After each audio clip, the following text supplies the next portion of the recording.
Providence Mayor Brett Smiley. In a moment, we'll hear from Rhode Island Governor Dan McKee, followed by Providence Police Chief Colonel Oscar Perez, and then Ted Docks from the FBI will share a few words, then we'll take your questions.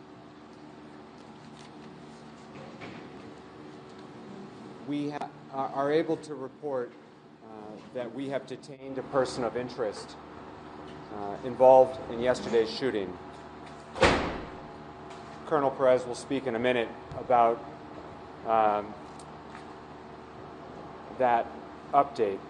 Second, I want to let the Providence community know that effective immediately, we are lifting the shelter in place for Brown and the related area. Campus communications pushed out an update to that effect a little while ago, and the City of Providence, through our official channels, is making that update now. Again, the shelter in place has been lifted for the City of Providence. Finally, I'll note on just an update on the individuals who are recovering at Rhode Island Hospital. There remain 7 individuals in stable condition, 1 in critical but stable condition, and 1 has been discharged. Those are the 9 individuals injured yesterday. Multiple times about the tremendous cooperation and amount of law enforcement resources that were made available to us.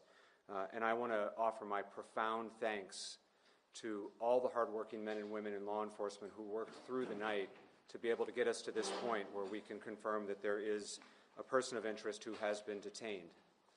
This is exactly the kind of collaboration that we train for and that we hope for.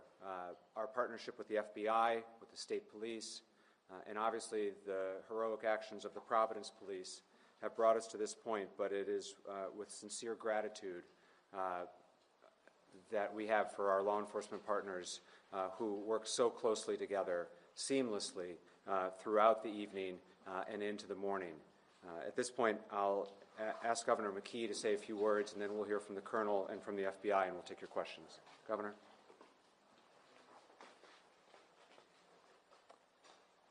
Thanks, Mayor. And we're going to continue to have our thoughts with the families and the individuals that have been impacted by this horrific event. And we're standing again with Brown University, and of course the state of Rhode Island's resources will continue to be there, Mayor, as we proceed with the process. We'll continue to have our state police really on alert for everyone out there so that there's a sense of calmness in the state. And I would just repeat what I said last night, the fact that the state of Rhode Island is in shock, but they're really responding as communities that we all love, and that the communities that we are proud of, the fact that we live in a state that everybody comes together. So again, my thoughts are still centered on those individuals that have lost their lives, and I'm praying that the families will find the strength to be able to deal with this in a way that their lives are not disrupted as much as they probably will be. So we'll keep our state police out there. We'll continue to work with the City of Providence and, of course, Brown University to make sure that everything is being done possible for people feel as though that we're responding in a way to help those who've been impacted by this event.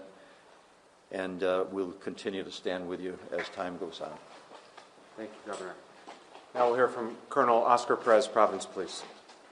Thank you, Mayor, and good morning. I'm going to be clear. I'm going to be very limited with what I can share with you all this morning.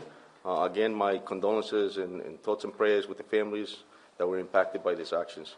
So, as the Mayor stated, we have detained someone of interest, but I respect and to protect the integrity of the investigation, I would only be limited in my details. The next process for us is what we do best, and our detectives is to coordinate with the prosecutors, to collect evidence, to conduct interviews, and then from there, we'll be able to, when it's appropriate and accurate, to share more details with you all. But I'm pleased to say that the Mayor stated the collaboration between our federal partners, our different municipalities in the state, it's all hands on deck. And, you know, when there's incidents in the city that shock the conscience, we know for a fact that we just step up. And the federal agents, our federal partners, I want to thank them for their assistance, but as well, every single municipality, the state police, and every other chief in the state. We came together as a small state. It impacted a lot of us, the incident that occurred. And so, again, I'm just happy to share with you that we're in the process now of coordinating with prosecution, conducting interviews, and being able to collect evidence so that we can protect the integrity of the investigation and that we can hold the individuals accountable for their actions. So. Next, we'll hear from Ted Dox from the FBI, who was integral throughout the process and especially early this morning. No, hopefully for the families, the victims, this community, having these leaders and law enforcement up here and really a community as a whole came together within 24 hours. We talked about a timeline. Within 24 hours, we were able to have a subject of interest that's in custody. I will say that we could not do that without working seamlessly with our partners here. I tell you, not only the Rhode Island State Police, the Colonel has been great, HSI, DEA, also Rhode Island State Police as well. I mean, I tell you, just working with those partners, coming together in a way in which we should, literally not sleeping, working through the night to make sure that we can bring about some type of ease and calm to the community here. And so I just want to thank all the partners here, the leaders as well, because I tell you, they did not sleep either, and we were on the horn definitely gleefully when we got a person of interest there. And so that's what your FBI does. I tell you, I want to give a personal thanks to not only the investigators, also the intel, the professional support that have been working around the clock, headquarters. We have folks that are actually coming in right now to help work with the victims. But I tell you, that's what your FBI does, and that's what we do with our partners and leaders within the community. Thank you. Thank you, Ted. We'll take questions. Was the person taken in custody last night or this morning? He was detained earlier this morning. You able to tell us where and how it kind of went down? I can't confirm that for you right now. Again, just to protect the integrity of this investigation, we're talking to the speaking with the Attorney General's office, and we'll be able to provide that at a later date. Outside of Providence? Again, I can't confirm that for you right now. Again, it was just still part of the investigation. We're collecting evidence, and we'll continue to do so. But when appropriate and accurate, we'll be able to share that with you. Can we ask President Paxton, can you step to the microphone for us? What would you want to say to the Brown community, the Brown families, the Brown alumni, folks who are watching right now? Well, everybody is reeling, and we have a lot of recovery ahead of us. So my main goal in the coming days and weeks and months, it will take a long time, is to bring people back together and help them feel safe and secure on campus. And the resources that you have on campus today, President? We have, we've pulled out all the stops. We have, religious life, student services, everybody we can just be there to support our community. And I do want to say our DPS has been great, but the law enforcement, the Providence Emergency Management Service team, people from the Nonviolence Institute have been on call. They've been amazing. So just incredible support from the community. Madam President, can we confirm now that the shooting happened inside a final exam review for the principals of economics class? That's my understanding, yes. Is the person of interest affiliated with Brown anywhere? Are they student, staff? Again, I won't be able to confirm that for you right now, but again, we have somebody and we have detained them, and we'll conduct our investigation. Our detectives will do, and I'm very confident on what they're going to provide for us. Are you looking for anybody else? Not at this point, but again, we're still conducting our own investigations. Can you just sort of walk us through, I recognize you're not going to be able to say very much, but between the 11 o'clock press conference last night and you didn't have somebody, what happened in the hour or however long it took? Was there a breakthrough? Can you give us anything on sort of how you got to where So as our special agent from the FBI stated, it's all collaboration, it's cooperation, it's all hands on deck. We're picking up on any leads, any tips that come our way, and that's what we do. That's what this department has done for years. All right, viewers, breaking news now in regard to the Brown University shooting in the United States. Authorities in Providence in Rhode Island have detained a person of interest in connection with the yesterday's shooting there. Providence police confirmed the arrest and stated that the shelter-in-place order issued after the shooting has been lifted.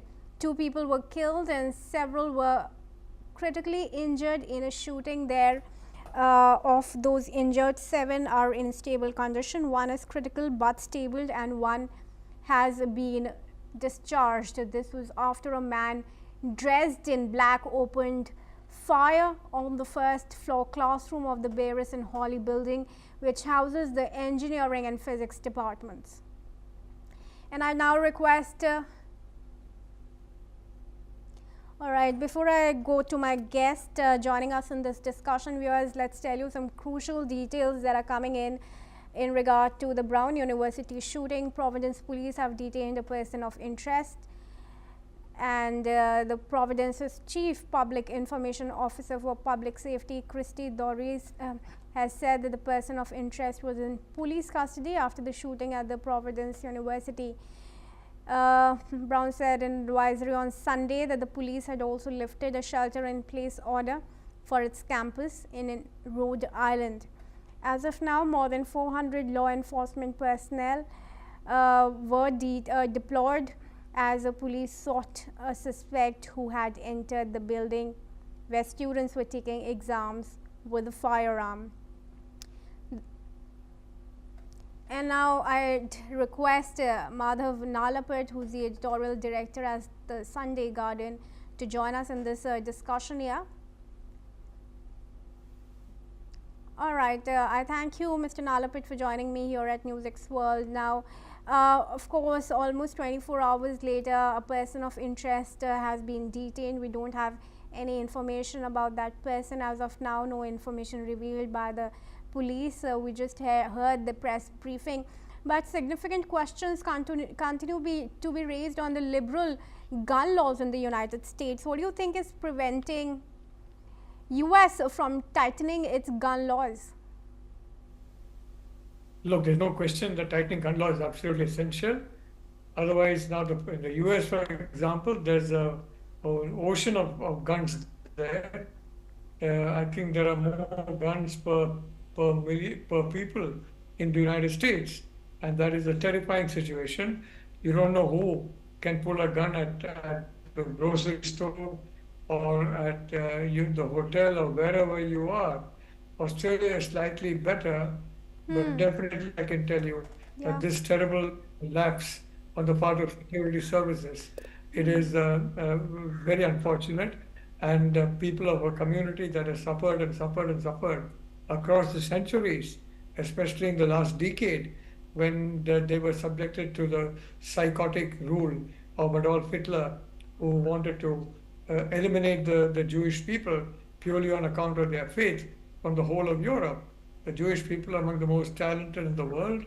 Per capita, they are frankly, they have enormous gifts have been given to the world over the decades, and I mean, the reality of the situation is that mankind lost horribly with the millions of Jewish lives that were completely lost by that mad fanatic Hitler.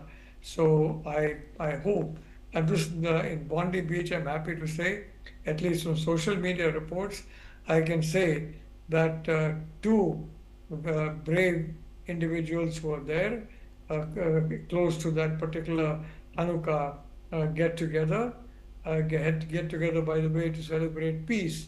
And just imagine interrupting that kind of a festival and this kind of with gunshots to fire to kill the participants. Well, I'm told two of the gunmen were neutralized. Their guns were taken away by brave bystanders. And I would like to say, if that is true, I think those bystanders deserve our praise, just as those who have lost lives here in this terrible terror attack deserve our condolences. Thank you. One has been shot dead and one is in critical condition as far as the attackers of the Bondi Beach shooting are concerned. But talking about the Brown University shooting, it's rather shocking that a second such incident has taken place in the same university campus. Were there no lessons learned? Look, I can say very honestly that you cannot have people dying of gunshots without weapons. So very clearly there would have been weapons there. And I mean, you're talking about some incident that's taken place in the United States. I was given to understand that is about Bondi Beach. We're But going to have discussions on both the issues, but I'm starting with the Brown University shooting because the latest presser has come out, which is saying that the person of interest has been detained and the shelter in place has been lifted. Well, I'd like to point out that the US needs to tighten its gun laws very significantly.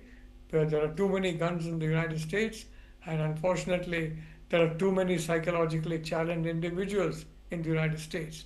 Today, joblessness is rising, inflation is rising, and unfortunately, President Trump has cut welfare even to those who are very much in need. And as a consequence, misery is rising. And when you feel you have nothing to lose, well, then you're prepared to give up your life so long as you can take other lives with you, innocent lives. In this particular case, I'm sure they were unarmed people. So, but I can tell you it's a real tragedy. United States, we are seeing such a explosion of violence caused by guns, and I think this at least, I thought the cruel assassination of Charlie Kirk would lead President Trump to a tightening of the gun laws, Yeah. but unfortunately that's not happened. So I think there definitely needs to be a tightening of the gun laws in the United States.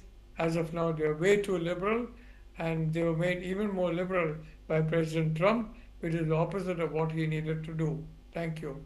All right, Mr. Nalapat, do stay on. We have some breaking now coming in connection to the Bondi Beach shooting as well, viewers.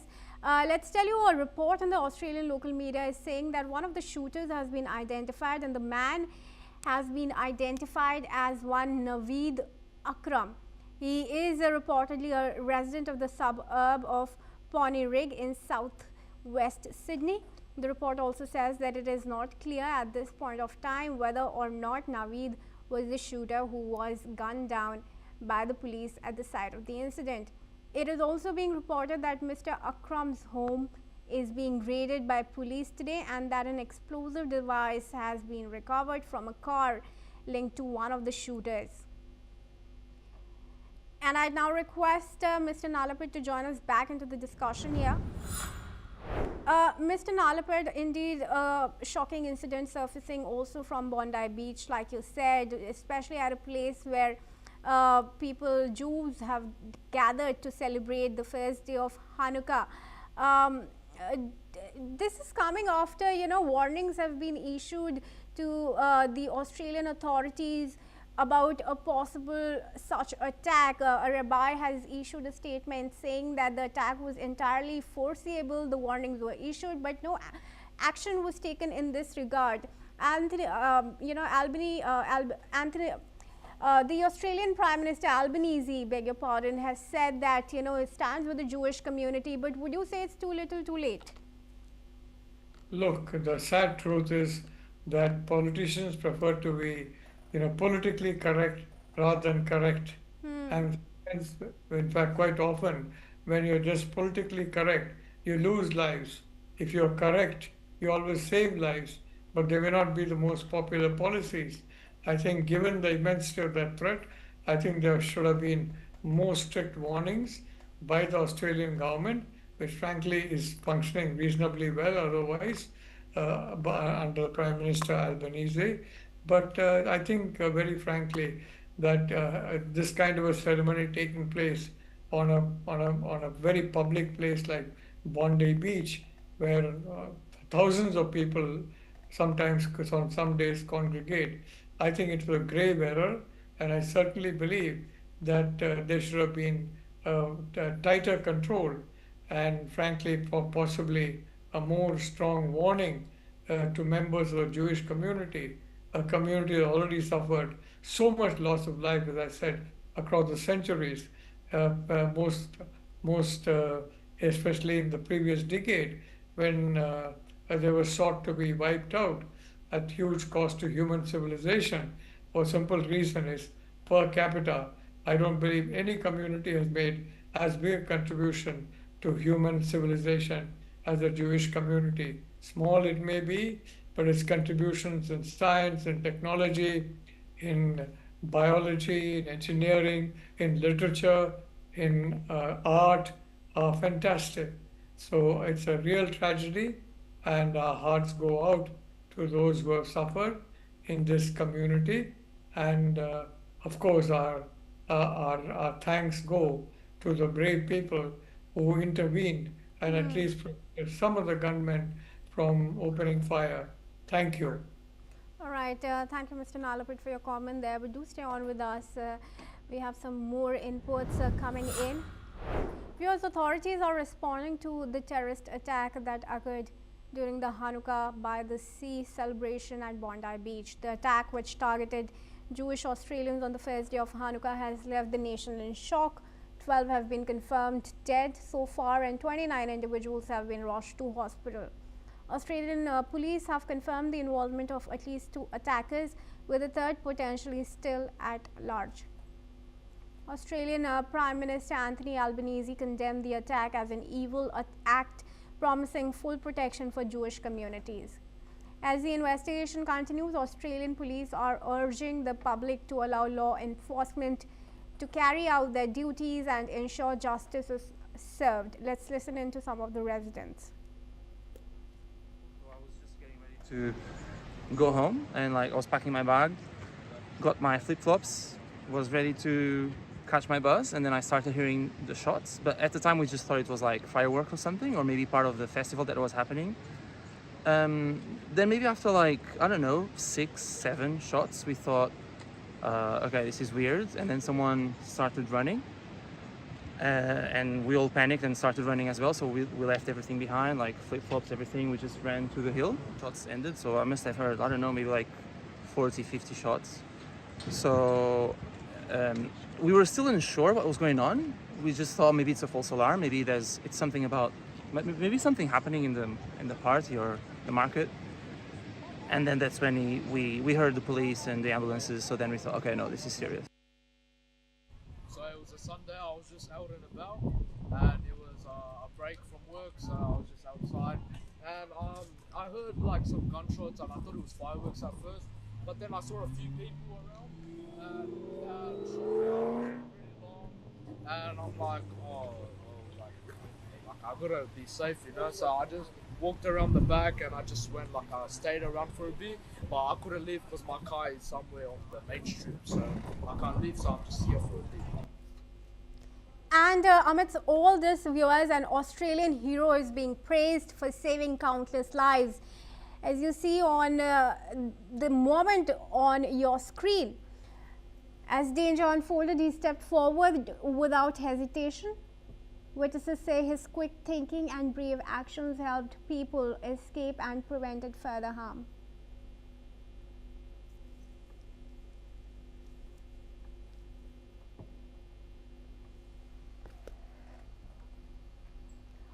All right, and in fact, viewers, let's also tell you that Indian Prime Minister Narendra Modi has strongly condemned the ghastly terrorist attack at Bondi Beach in Australia. On behalf of the people of India, condolences have been extended to the families of the victims. India says it stands in solidarity with Australia during this time of grief. New Delhi has reiterated its zero tolerance toward terrorism in all forms. And I now request Mr. Nalapit to join us back into the discussion here. Thank you very much. Prime Minister Modi has faced terror from the time he became Prime Minister in 2014, and there would have been many more attacks, but for a very strong policy Prime Minister Modi has adopted since 2014 on subduing terror. A lot of this has to do with searching for the terror perpetrators or the terror modules or those who facilitate terror within the immense 1.4 population of India. And I can tell you, it is not only a question of religion, because unfortunately money is a strong motivation for not doing an act of terror, but for helping some other people do terror. And sometimes you find that happening, especially in Nepal. But the reality of the situation is that, I mean, in my view, I think Prime Minister Modi has done absolutely correctly in responding, and his feelings, I'm sure, are completely genuine, judging by the very strong steps he has taken to root out terrorism and terror networks in India. Even at the cost of some popularity, he has taken these bold steps, and they have borne fruit because the number of terror attacks in India is now far less than what it was before 2014. So I think that is a fact that we need to record, irrespective of whether we like Prime Minister Modi or we do not. We have to recognize the fact that he has been very firm on combating terror and very successful relatively in combating terror in India. Thank you. All right. Thank you, Mr. Nalapet, for joining us and speaking to us. Viewers, with that, we're now going to move on. Let's tell you some news now coming in from South Asia. India has tightened pollution curbs in Delhi and surrounding areas as the capital's air quality deteriorates to the season's worst. The Commission for Air Quality Management invoked Stage 4, the highest level of the Graded Response Action Plan. On Sunday, Delhi's air quality index hit over 450 at several monitoring stations classified as severe, up from 430 the day before. Authorities have banned older diesel trucks, suspended construction work, and implemented hybrid schooling to reduce emissions. Delhi, which is home to 30 million people, often faces smog in winter as cold, dense air traps pollutants from vehicles, construction, and crop burning in nearby states.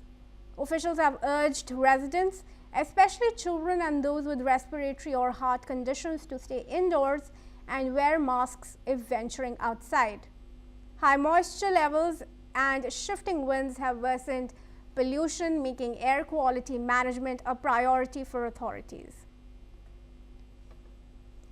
Now, joining me in this discussion is Vibhuti Rai, who's an environmentalist from New Delhi. Thank you, Mr. Rai, for joining us here at NewsX World. Now, the situation in the national capital, NCR, continues to deteriorate. Now, the highest level of graded response action plan has also been implemented, but the government has not yet declared it as a health emergency. Why not, do you think that is the case? Well, I think this is a time where government has to rethink for a permanent solution instead of, for small scale, decisions that they are taking.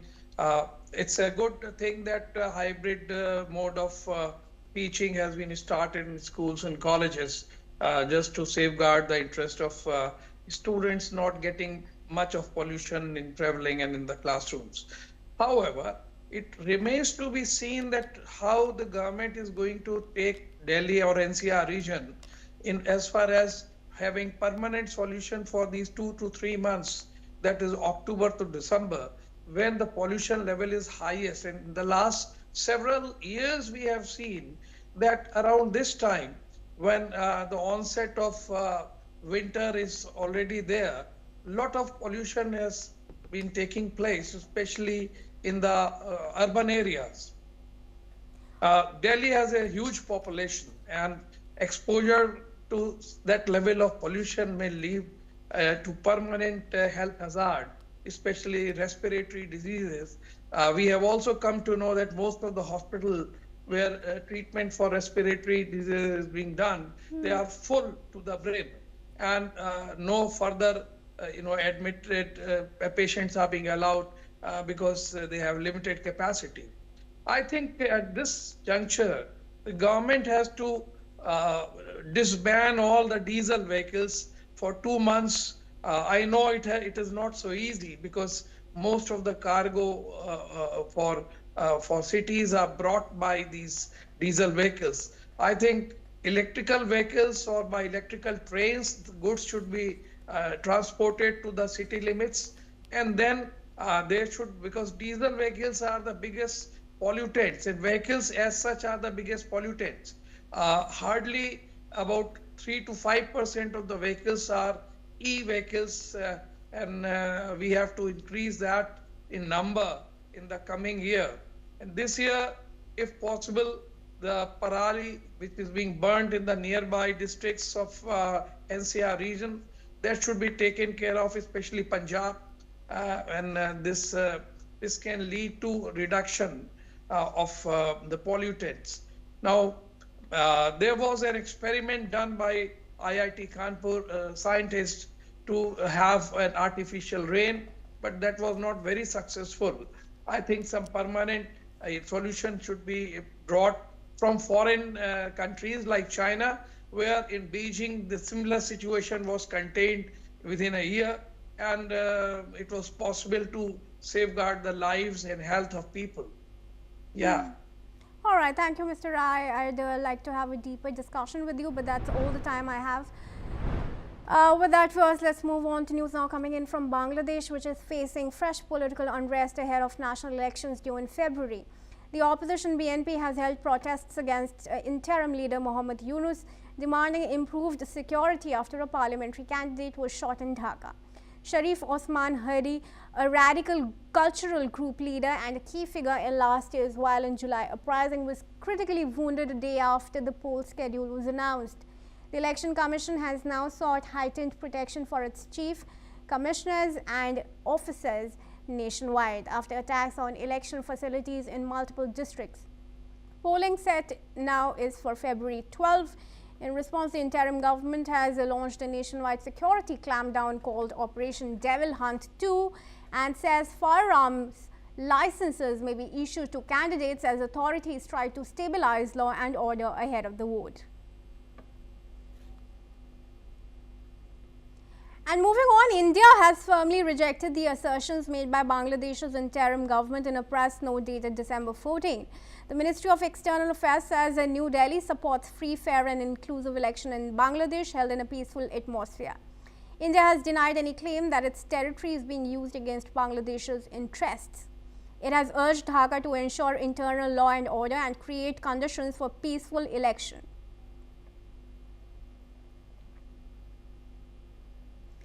And viewers, in some sports news, football legend Lionel Messi has arrived at Mumbai's Wankhede Stadium for the second leg of his GOAT Tour India. The 8-time Ballon d'Or winner has He was welcomed by former Indian captain Sunil Chhetri. Cricket icon Sachin Tendulkar is also in attendance as fans gather to see Messi on Indian soil. The 38-year-old reached Mumbai earlier today with Inter Miami teammates Luis Suarez and Rodrigo de Paul. The trio also met Bollywood actress Kareena Kapoor Khan and her sons at the Brabourne Stadium. Messi's visit has sparked huge excitement, bringing football, cricket and cinema together in one moment.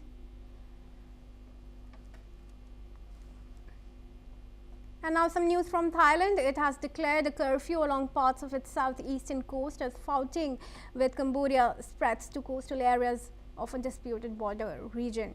The curfew is in effect across 5 districts of that province bordering Cambodia's Koh Kong area. The major tourist islands have been excluded. The move comes amid intensifying clashes between the two neighbors, despite earlier claims of an agreed halt to hostilities. Thai officials say fighting has continued, with both sides exchanging heavy weapons fire along multiple points of their long shared border. Thai forces say they have destroyed a bridge used to move heavy weapons and have targeted artillery positions in Cambodia's coastal areas. Cambodia, meanwhile, has accused Thailand of striking civilian infrastructure. The renewed violence follows months of tension that has displaced hundreds of thousands of people on both sides. While Thailand says it remains open to talks, officials insist hostilities must stop before negotiation can begin. And that's all we have time for on Primetime Asia. But do keep watching NewsX World for all international